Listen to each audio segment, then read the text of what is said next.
আপনি নাকি মসজিদ বন্ধ করে দিয়েছেন? জি, মসজিদ বন্ধ করে দিছি। মসজিদ বন্ধ করে দিয়েছেন মানে মানুষজন নামাজ পড়তে যাবে না? শুনলাম সব নামাজ পড়তে এসে ফিরে যাচ্ছে।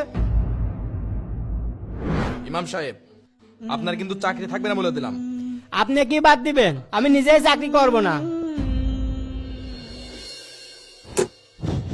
সম্মানিত এলাকাবাসী, করিমপুর পশ্চিমপাড়া জামে মসজিদ আজকের আসরের নামাজ পর থেকে সম্পূর্ণভাবে বন্ধ করে দেওয়া হবে।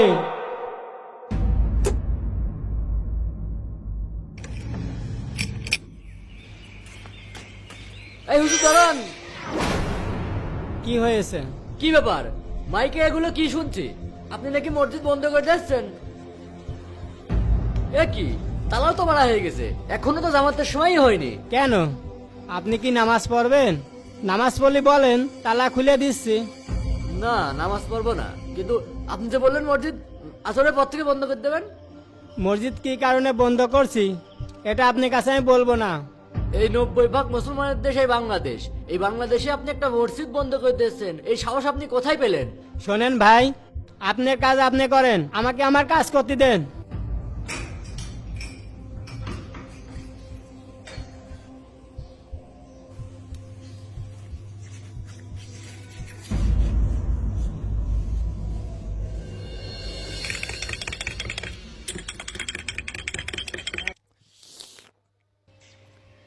ক্যাশিয়ার সাহেব, আপনাদের ইমাম সাহেব নাকি মসজিদ বন্ধ করে দিল, খোঁজ খবর কি কিছু রাখেন?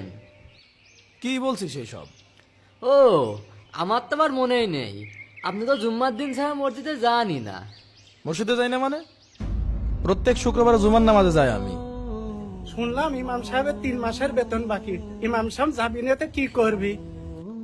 বেতন বাকি হবে কেন? জুম্মার দিন তো কালেকশন ভালোই হয়। ক্যাশিয়ার সাহেব, ক্যাশে এখন কয় টাকা আছে? ক্যাশে কয় টাকা আছে না আছে সেটা জানে তুমি কি করবা? ক্যাশিয়ার আমি, টেনশন আমার। ও টেনশন তোমার করা লাগবে না। মসজিদ যখন বন্ধ করে তখন আমি বাধা দিয়েছিলাম, কিন্তু সে আমার অপমানই করেছে।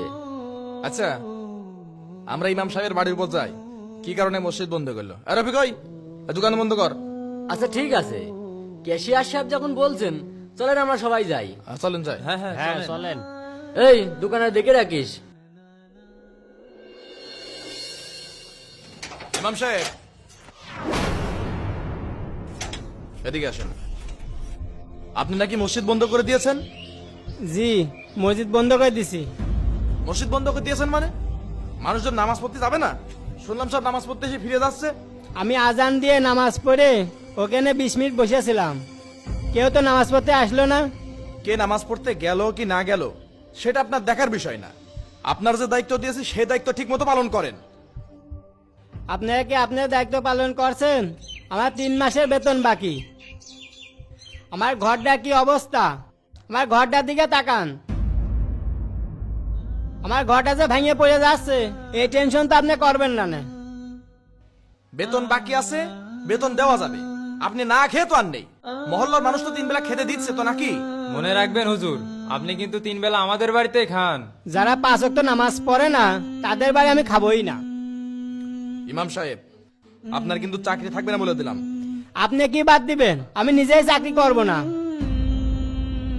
সুখী থাকতে ভূতি গিলায় না। এই নেন আপনার চাবি।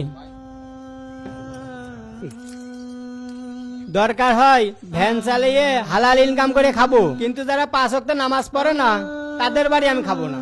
বাজান, তুমি ঠিকই কইছো। নামাজ পড়া নিয়ে এদের কোনো মাথা ব্যথা নেই। যেই মসজিদ বন্ধ করেছেন আন্দোলন শুরু হয়ে গেছে। আপনি কিন্তু মাত্র অপমানই করলেন ইমাম সাহেব। এখানে অপমানের কি হলো? যেটা সত্যি সেটা বললাম। এই চলো তোমরা। প্রিয় দর্শক, ভিডিওটি ভালো লাগলে অবশ্যই শেয়ার করবেন।